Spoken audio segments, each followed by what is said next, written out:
আপনি কি জানেন, হাঁটা শুধুমাত্র একটি ব্যায়াম নয়, এটি আপনার মনের শান্তি ও শরীরের সুস্থতার এক অসাধারণ উপায়।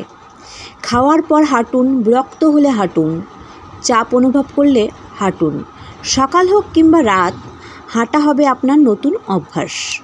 হাঁটা পৃথিবীর সবচেয়ে সহজ এবং কার্যকর ব্যায়াম, এবং আপনি যে কোনো সময় এটি শুরু করতে পারেন। আজই বেরিয়ে পড়ুন আর নতুন জীবন শুরু করুন একটি হাঁটার মাধ্যমে। খাওয়ার পর হাঁটুন, বিরক্ত হলে হাঁটুন, যখন তুমি চাপের মধ্যে থাকো তখন হাঁটো, আপনার সেটের মধ্যে হাঁটুন, সকালে হাঁটুন, রাতে হাঁটুন। হাঁটা পৃথিবীর সবচেয়ে অবমূল্যায়িত ব্যায়াম। বেরিয়ে পড়ুন এবং নতুন কিছু শুরু করুন। নিজের যত্ন নিন, সুস্থ থাকুন, ভালো থাকুন। ধন্যবাদ।